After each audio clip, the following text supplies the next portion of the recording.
Sorry, I must mute something here. Um,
Okay, it's 2 past and we have quite a bit to get through, so we might get cracking.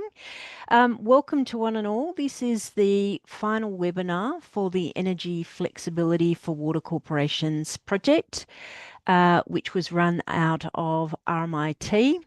On behalf of RACE, I would like to thank our industry cash partners, Colaban Water, C4Net, and Sydney Water for contributing the cash to this project that enabled the research, and also would like to provide a big thank you to the in-kind support provided by our industry reference group members, which is AEMO, Southeast Water, Ausgrid, Powercor, Origin Energy, Monash Uni, and the Victorian Government. First, I'd also like to just do an acknowledgement of country. We acknowledge the traditional owners of the ancestral lands in the various locations from which we meet today and recognise their continuing connection to the land, waters and culture. We pay respect to elders past and present, acknowledging them as the traditional custodians of knowledge of these lands. Now over to the project team. Great. Thanks, Tracy. I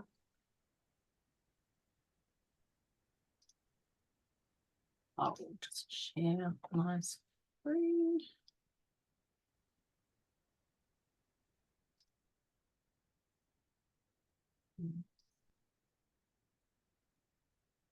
Right. Is that good to go?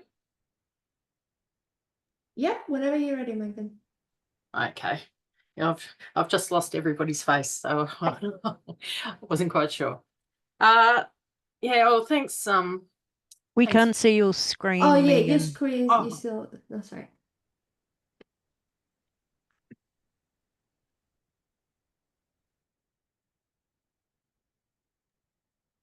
Now we can see it.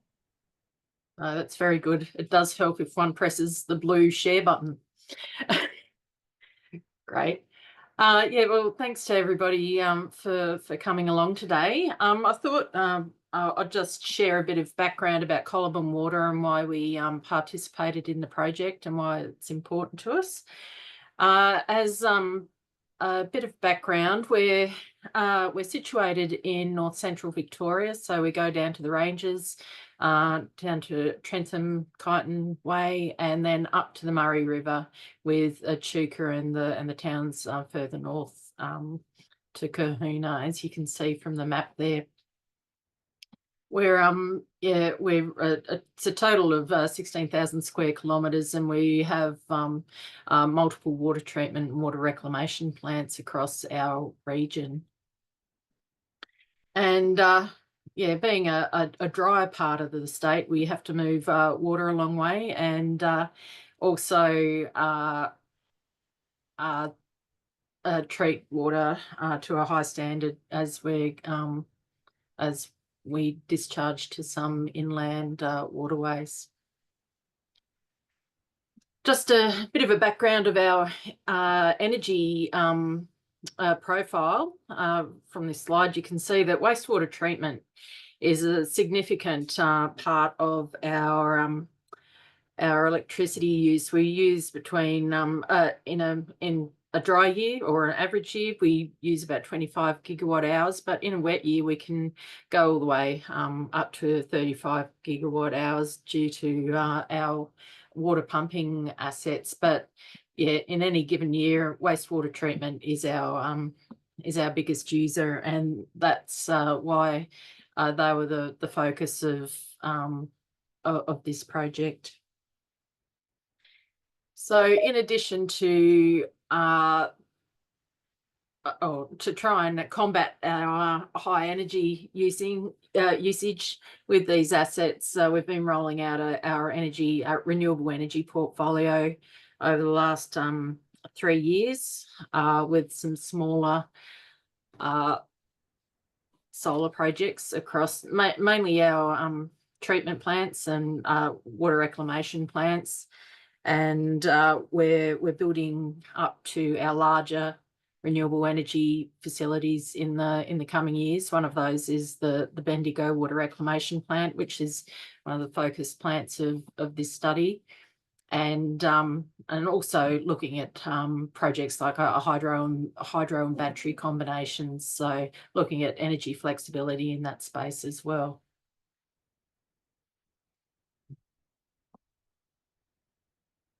Is that in? Oh,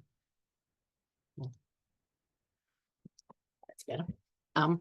So the drivers behind the project, we need to be 100% renewable by the 1st of July. So next week we'll hit the 100% renewable target. So we're investing in renewable assets, and we want to be able to optimize the return on investment of those assets. So looking at how we can use them, use like solar and battery, and how we operate our plants more effectively, so we increase that return on investment.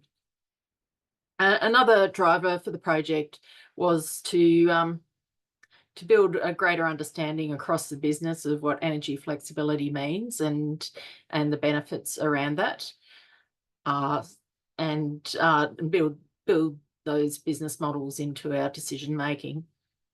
As I said, we're currently undergoing a concept design for the solar and battery project. So this project will help inform the design of the renewable assets and how we actually manage those assets. So what energy management systems or considerations that we have to build in, because we're the energy market's a lot more advanced now, and we don't want to take a basic knowledge approach to how we use our assets. So the outcomes that we were looking for with the project was, as I mentioned, looking at what we need to consider for energy management control for when we install these large installations of a solar and battery or hydro and battery. What does the market look like? What are the opportunities? And how can we optimize it?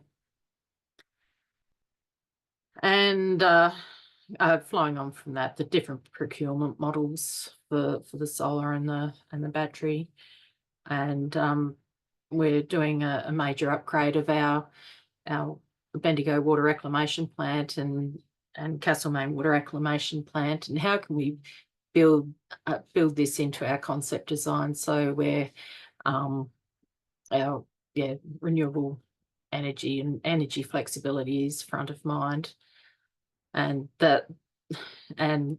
taking the view of it's just not one element of energy flexibility. There's multiple benefits, and that opportunity for value stacking along the value chain there.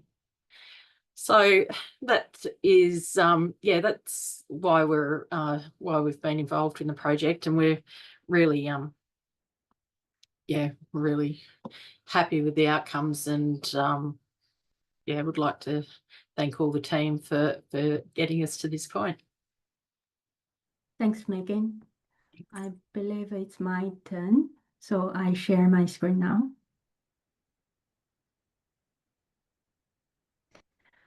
I hope my screen, if not, let me know. Yeah, we can see. Hello, everyone. Okay, perfect. Thank you so much, and thank you for all the participants online. It's great attendance of this event. We're glad to see that. My name is Rebecca Young. I'm a visiting professor at RMIT University. On daily basis, I'm a professor at University of Melbourne. So this project, I'm very fortunate to lead this project in supporting with a group of researchers as shown on the screen. So we have partners, and there are cash contribution from RACE. Obviously, also we got strong support from Colburn Water with a lot of raw data and site visits and communications with the engineers, through Megan. We also supported by CFONet and RMIT University.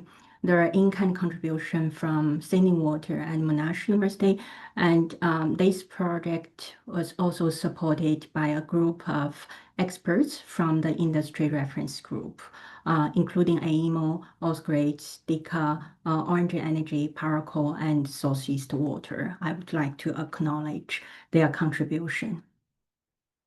A little bit background.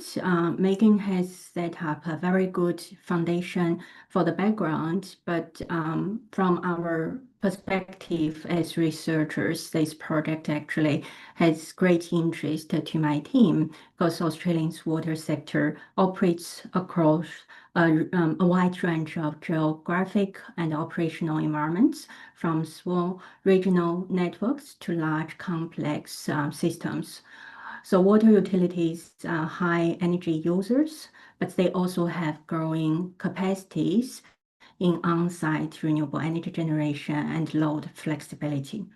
With smarter load management and operation techniques, they can play a significant role in supporting the energy transition. So many are also integrated with distributed energy resources like battery and solar, and have the opportunities to engage with community-based energy initiatives such as virtual power plants and P2P energy trading. And importantly, this sector has united by strong net zero carbon targets, which are accelerating the shift towards more sustainable and flexible operations.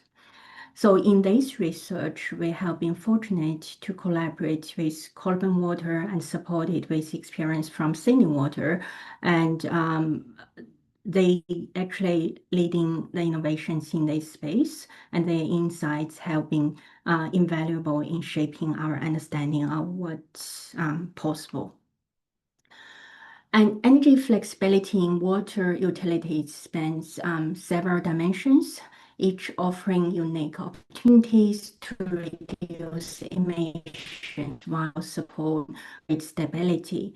So starting with flexible loads, facilities like variable speed dives pumps and aeration systems in wastewater treatment allow operations to adjust the demand for daily pattern, and energy storage is another key enabler.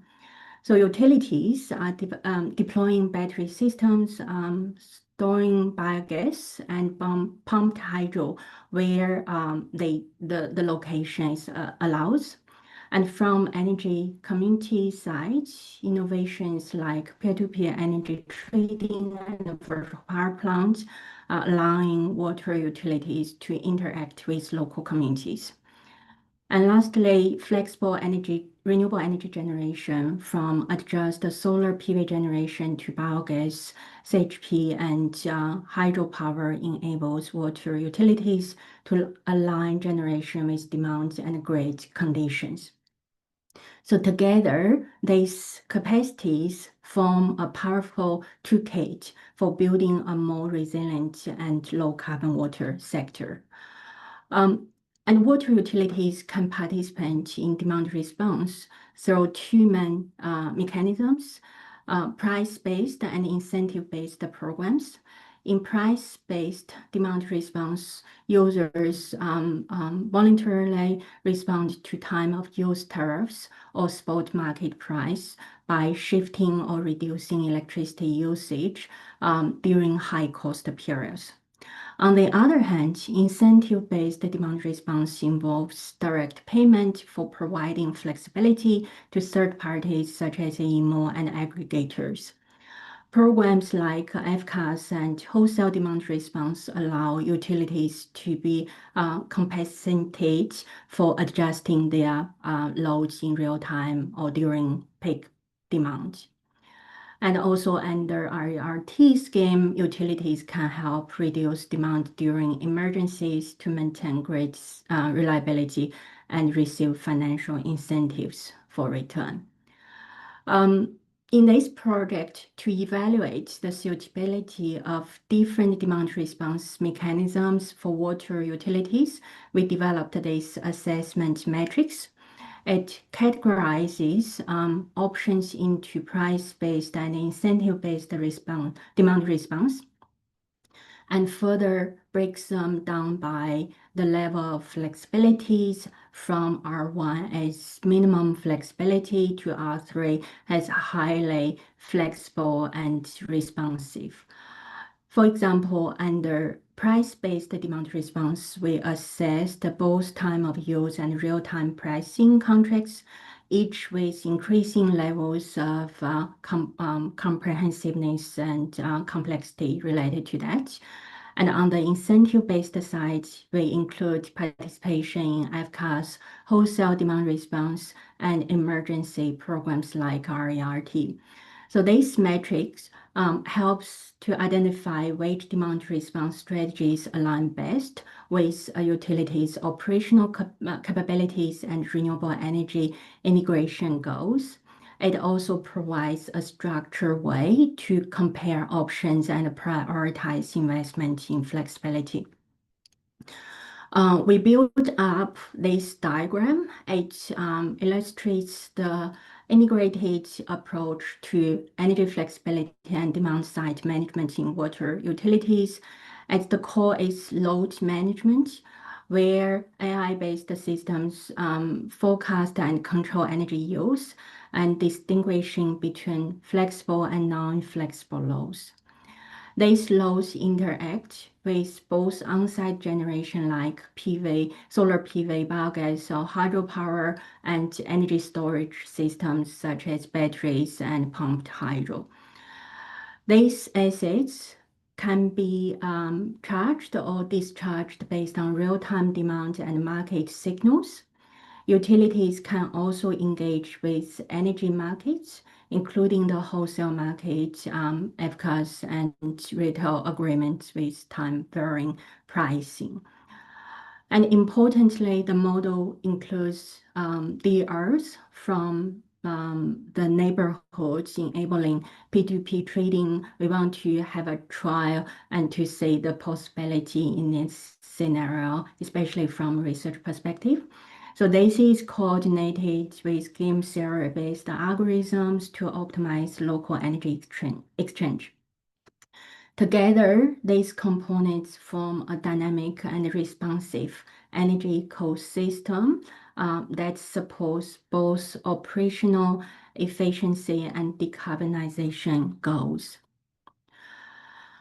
Those are the modeling methods we have engaged. Our modeling framework follows a structured 5-step process to assess energy flexibility in water utilities. We began with load and generation modeling, simulating both electricity demand and on-site renewable output. Next, we modeled demand response and trading mechanisms, incorporating both price-based and incentive-based strategies, as well as peer-to-peer energy exchange. In the third step, we developed reinforcement learning agents that can learn to make smart operational decisions in dynamic environments. These agents are then trained using historical and compiled data to optimize energy use, storage, and trading actions. During this process, we actually also developed rule-based algorithms so that we can compare the agent-based modeling with the rule-based modeling to validate our outcome would provide the smarter decision to support Colburn Water's future implementation. And finally, we conducted a techno-economic assessment to evaluate the performance of different strategies in terms of cost, emissions, and flexibility. So this method allows us to explore a wide range of scenarios and identify the most effective pathways for water utilities to enhance their energy flexibility. So we have explored a series of case studies from Colburn Water, each offering some insights into energy flexibility, especially based on the characteristics of the site.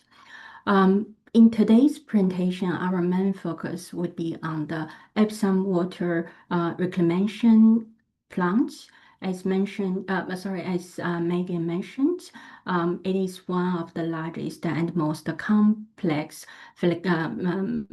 facilities in the region, and Epsom presents a rich opportunity to examine multiple layers of flexibility from load shifting and on-site generation to market participation.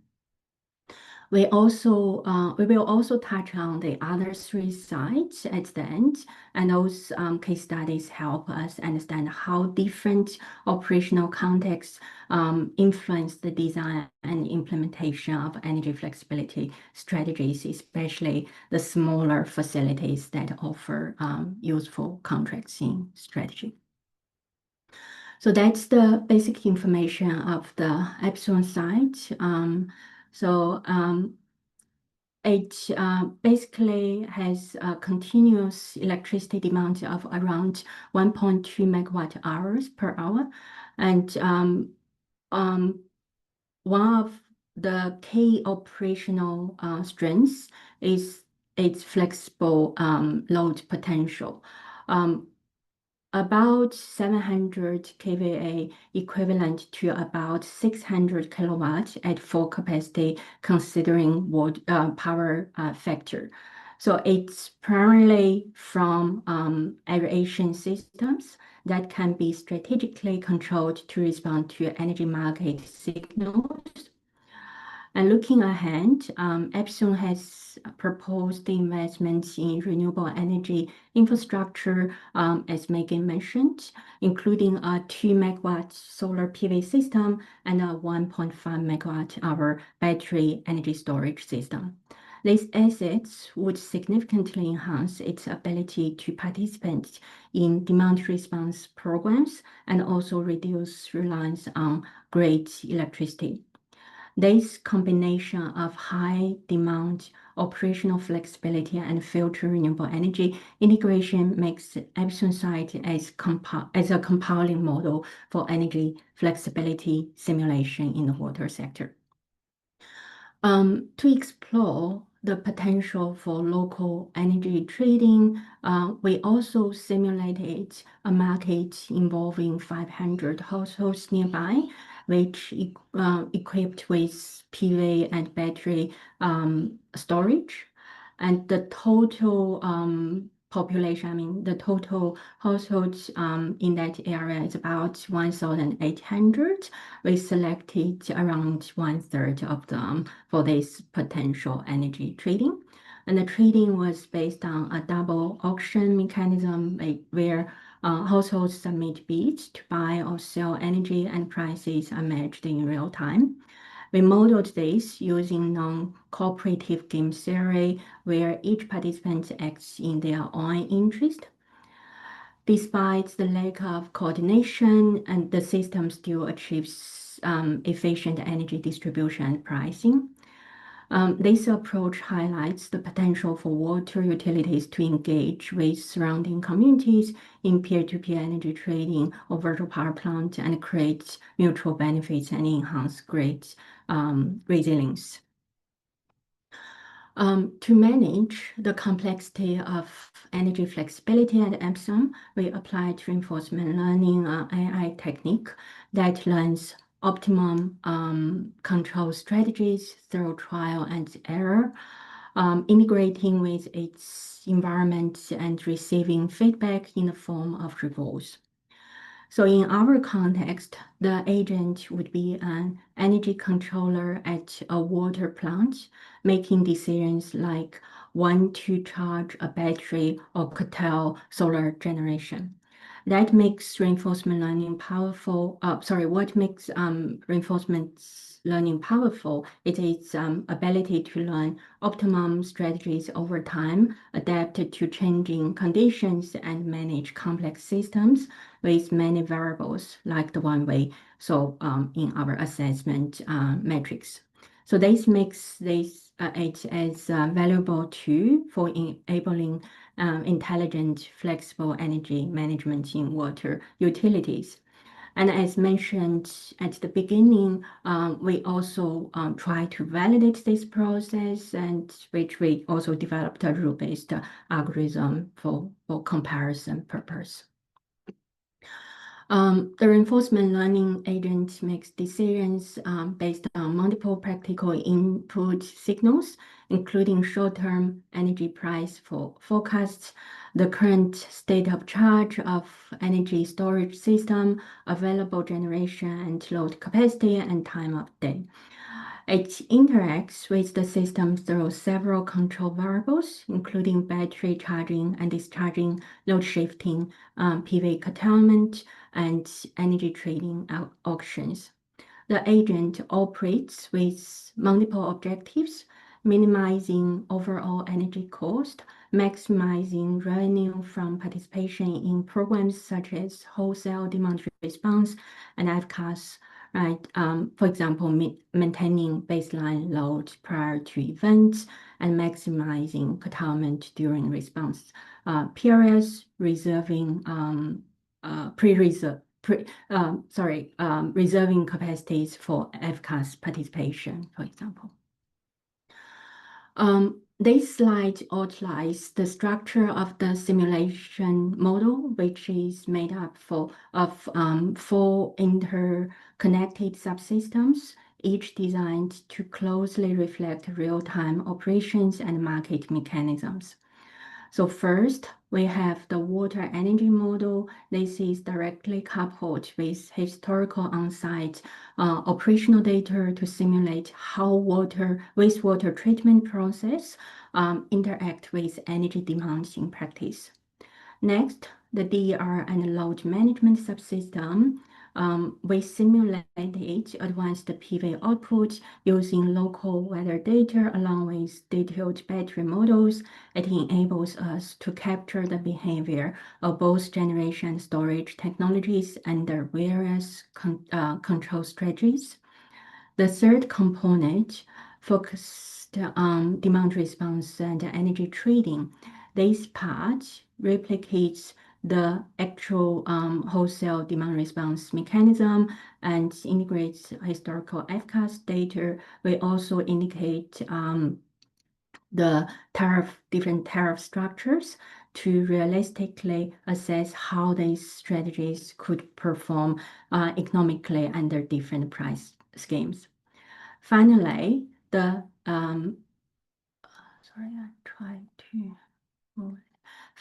reinforcement learning-based control system. So the agents were trained through a multi-stage process using scenario-based data and refinement. They were developed and validated across different platforms to ensure they perform reliably to diverse conditions. So here comes our outcome for the Epsom site. Maybe it's more of the most interesting slide for most of the participants. We hide the confidential numbers. We used percentage to show the potential benefits of energy flexibility in this study. So this matrix summarizes the cost reduction potential for Epsom site under various energy flexibility scenarios and market conditions. So basically, from the observation, we say that introducing load flexibility alone reduces cost modestly, but the real impact comes from integrating PV and battery storage.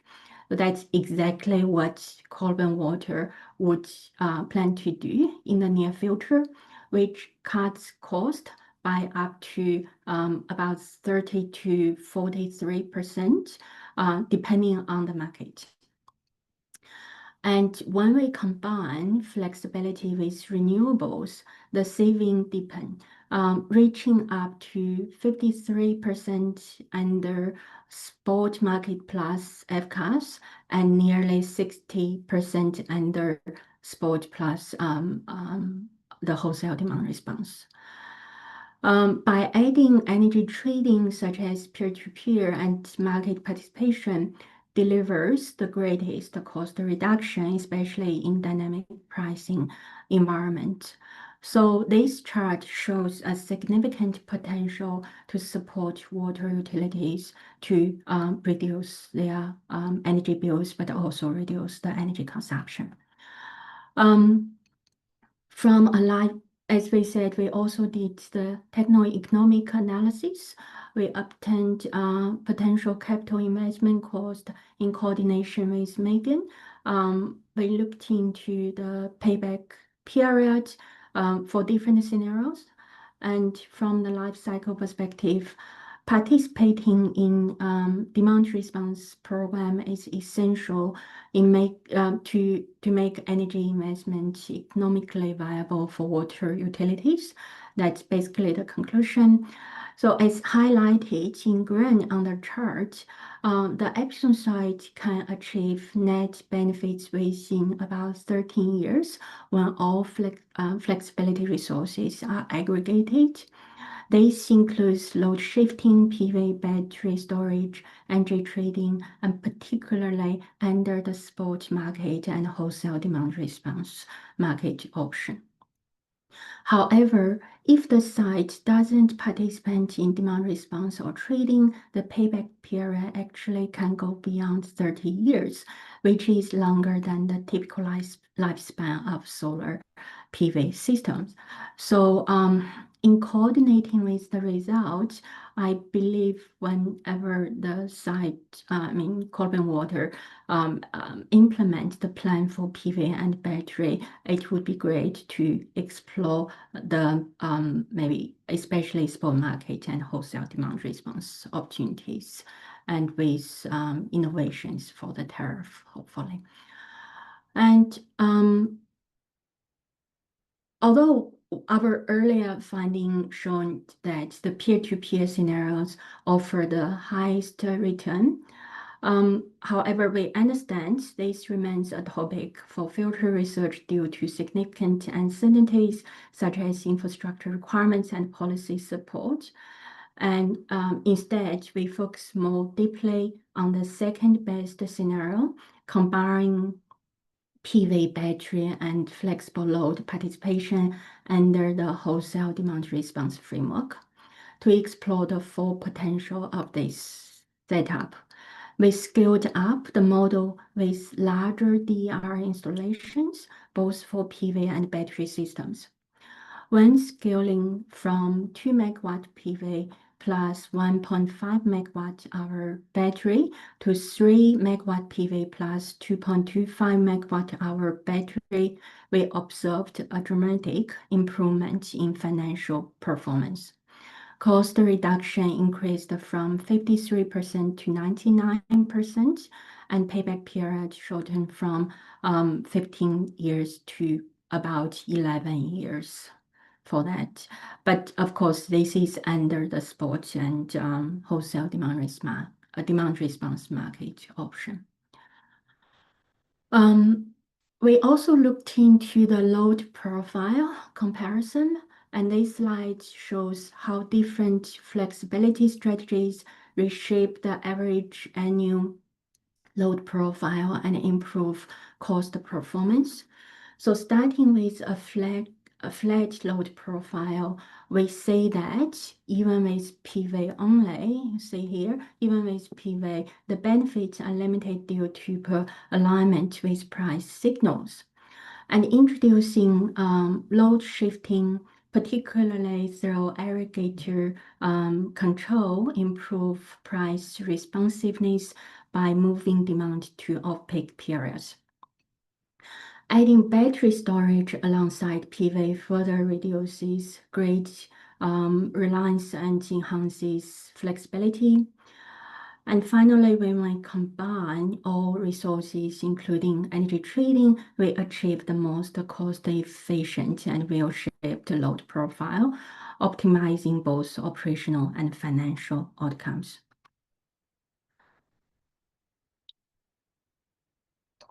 So after we conducted the energy simulation and the economic assessment, we also developed a local distribution network simulation model using Power Factory, which is based on the actual distribution network data provided by the local DSP. This ensures that the simulation closely reflects real network behavior. We use the model comparing grid conditions before and after implementing load management and energy trading strategies, specifically assessing the variation in three key parameters: voltage levels across the network, line loading, and transformer loading. This slide presents the grid impact assessment results on the high voltage side of the network. And starting with the bus voltage impact, across all scenarios, we observed a slight increase in voltage variability. Peer-to-peer energy trading scenarios shows the highest fluctuation due to bidimensional flows and dynamic injection patterns. However, all voltage levels remain well within the standard operational limits of 0.95 to 1.05 per unit. Next, looking at transformer loading impact, we saw an increase in loading variability across all scenarios, reflecting more dynamic system behavior. And interestingly, peer-to-peer scenarios lowered the average transformer loading, but also introduced more fluctuation. Despite these changes, all transformer loading remained within the nominal operating range of 40 to 60%. On the low voltage perspective, we observed increased variability in critical transformer and line loading across all scenarios, indicating more dynamic load behavior. Peer-to-peer scenarios helped to reduce peak loading, but at the cost of introducing greater fluctuations. Overall, the loading increased to around 60%, which still falls in the nominal operating range of 40 to 60%. At terminal voltage impact, there was a slight increase in voltage variability across all scenarios, and peer-to-peer scenarios caused both higher voltage levels and increased variability at the terminal buses. And all voltage values, however, voltage values, they remained within the standard limits of 0.95 to 1.05 per unit. Oh, yep, no worries. And before we conclude, as I said, we also explored the other 3 sites under Colburn Water, and those are smaller sites with the range of about 70 kilowatts to about 100 or 110 kilowatts energy usage. So compared to the Epsom sites, the case studies from those 3 sites are included here for a brief comparison. And in these regions, limited system capacity restricts arbitrage opportunities. Instead, most savings come from PV self-consumption and aggregated FCAS participation if they, Colburn Water want to join any FCAS opportunities together with other work together with an aggregator. However, actual benefits from FCAS may be lower than simulated values due to aggregator commissions. While large PV plus battery systems such as 800 kilowatts at Kennington, 600 kilowatts at Rochester, and 400 kilowatts at Utrica can reduce energy bills by up to about 90%. Their payback period typically exceeds 30 years, making them less financially attractive.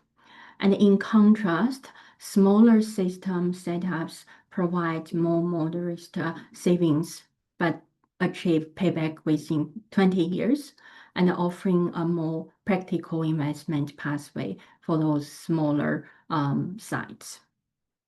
So that's an interesting observation for us. This is the my last slide, but we, along with Standard Track project, we're also doing PhD scholarship project with RACE. And within that, we specifically look into Sydney Water sites, and it's under progress at this stage. And those sites are quite different from Colburn Water sites that provide a good portfolio together with Colburn Water sites for us to understand the different scenarios and different site characteristics and the impact from energy flexibility. Eventually, from our study, we hope to develop a decision-making tool for water corporations in terms of the energy flexibility side. That's all from me. I hand over back to Tracy. Sorry, Thanks very much. So there's quite a lot of emails in the chat, which is great.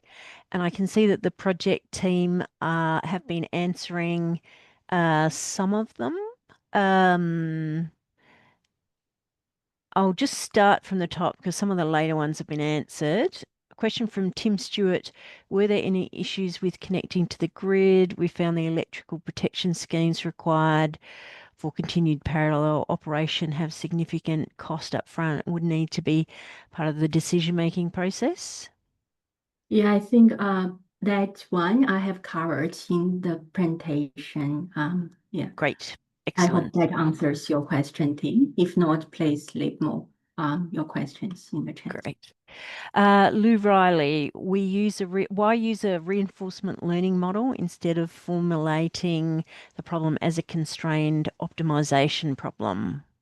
Yeah, I think that's an interesting one. I'm not sure your background here. That also one of the research questions from as researchers we want to know. As I mentioned, I mean, in terms of this study, as you would understand, there are a lot of data and dynamic data and how to make smart decisions under different scenarios. That itself brings in a lot of complexities into this process. And we actually tried reinforcement learning and rule-based analysis and to say, okay, because we understand in current research, in the current research domain, there are a lot of researchers using AI. And for me as a researcher, I also would like to know how effective of AI technology can support in today's scenario. So that's why we actually used both methods and to compare the results. But both methods, they have their own pros and cons when we do the study. And for reinforcement learning, we actually consumed a lot of computer resource and tuning process to get a good result. But the rule-based optimization process actually helped us to understand whether the AI-based training would make sense or not. We did some comparison, and at the end, our agent can provide a better result. Great, thank you. Next question from Alexander Akimov. What drives increases in costs with flexible load shifting for spot market scenarios? Is it spot price forecasting errors? Price increase.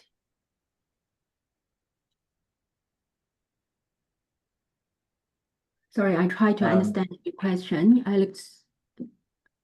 I think there was an increase of 13% in that scenario with the flexible load shifting on spot market. You scenario. outlined several scenarios with and without the batteries and PV. And so the one without battery and PV had the increase in costs for. Is this one you refer to? Yep, this one. Yeah. So your question, sorry, whenever I share, I lose the screen to see you, but I lose the question as well. Maybe I. So on the left-hand side, you've got the flexible load shifting scenarios, and Yeah. all but one show the increase in costs. What drives this cost? So you're supposed to optimize in a way that it will decrease the cost if you directly optimized cost reduction. What was the reason you noticed the increases in cost in flexible load shifting scenario only? Yeah, because the reason is that when you really, implement the modeling process, you need to consider the window you can shift the load, right? And you also consider the spot market price differences and the FCAS window and wholesale demand response window, etc. When you bring those dynamics on board, and then actually you that increase the cost, because I think mainly it's because of the window we can change the flexible loads. And Kaige, do you have any further want to add? Yeah, I think also the time of use price scheme from retailer is kind of already hedged the price. So when you kind of really exposed to the spot market, the variation is quite dramatic than the time of use. So if you don't have like a large amount of flexibility capability, you may lose money, or the cost may increase. That's normal, I think. Yeah, because the variation is extremely very significant. So if you don't have a very good model or smart decisions, that may happen. But if you increase your flexibility capability, then this may reverse, like in the following scenarios, PV and battery, so you can see the cost reduction increase. Yeah, thank you. Okay. And I think the battery actually provides some of the flexibility, doesn't it? Yeah. So with our wastewater treatment, it's a diurnal pattern. So the high flows in the morning and the afternoon, probably where unless you've got additional storage, the shifting is a bit hard in those areas, because the shifting aeration at that time is a bit constrained. Well, I think it's all logical, the results. When you add best to things, you get increase in reduction in cost. But it was interesting to see the spot market scenario. There's a cost increases there, a bit unusual. Thank you. Okay, thanks. From Tim Stewart, peer-to-peer trading is a very interesting concept. How did this work on a practical level? Yeah, I You think see it's the future answer research. from Megan. Yeah, this is basically from a research perspective for this project. But it's very interesting, I agree. From Kang Nguyen, thank you for an interesting presentation. I wonder if the network constraints such as line capacity, transformer capacity are considered in the optimization technique, and does the system work well if one generating unit trips? We did consider the line capacity and transformer capacity, as you can say, but we didn't bring that into the optimization process. So as I explained, we basically did the optimization process from the energy flexibility perspective of in terms of the economic viability. And after that, we looked into the impact to the grid, which is reasonable as per our result. But it can be optimized as an alternative method. But again, that brings more complexity into the modeling process. Great, thank you. From Karen Brock, what are the cost-saving percentages calculated against total cost or energy-only costs? Everything, total cost. We have structured like for CIA customers, for example, the rolling capacity and the environmental charge, we calculate everything, and that's against the total cost. Thanks. Thank you. From Jihan Asaf, what is the optimization period of the RL model in its learning stage? Gregory, do you want to share your experience in that learning stage? Yeah. What I think what we mean in the slides is that because the reinforcement learning model, the problem is really complicated. So firstly, we did a lot of training and error and trial. So what do we mean? The optimization period is kind of we iteratively improve the model, and we actually separated the problem into some sub modeling. So we trained them in parallel, and yeah, we did a lot of tricks to make that happen. So yeah, I hope that makes that was the sense. most challenging part of the study. Actually, we spent a lot of time to find the best way to train the model, and we actually observed some experiences from this process, and we used the different platforms for this trial. And we are in the process developing journal paper, and hopefully we can publish in the near future and share more experience on this. Thank you. Another one from Alexander. What was the design of time of use for modeling purposes? Off peak at night and peak during the day, or different? I think the time of use tariff was given by Megan. Yeah. Yeah, it's just the standard arrangement. Okay, great. The next few have been answered in the chat. Mark Netto, what network charge assumptions have been made in the P2P trading examples? I think as we discussed, it's kind of a future research, right? So for the network charge, currently we don't add any like operational cost for that, but yeah, because in practical we need all the infrastructure and the policy support. So yeah, for simulation modeling, we currently just assume there's very little. We don't consider the network charge for the P2P scenario. Yeah, and also because this project, we actually focus more on to help Colburn Water to make a wise decision making. And the peer-to-peer trading side, really, it's a trial for us to see the possibility, but we all know there are a lot of hurdles to achieve that. Okay, great. And final question from David Norman. What are your thoughts about the relatively long payback periods, especially including battery energy storage systems? Given these are generally 12 to 25 years, what are your views about ability to finance, justify investments when the warranty periods for such batteries are generally shorter than these payback periods, i.e. 8 to 10 years at best? Mm. I- Megan, do you want to Yeah, provide your yeah, opinion? I can answer this one. There is more to renewable investments than what we've talked about today. There's also an energy security component. So we do suffer from outages in Bendigo on a regular occurrence. So looking how the battery would play a role in that energy security part. So there's a value associated with that, and there's also value associated with the green components for the large generation certificates with the renewable project.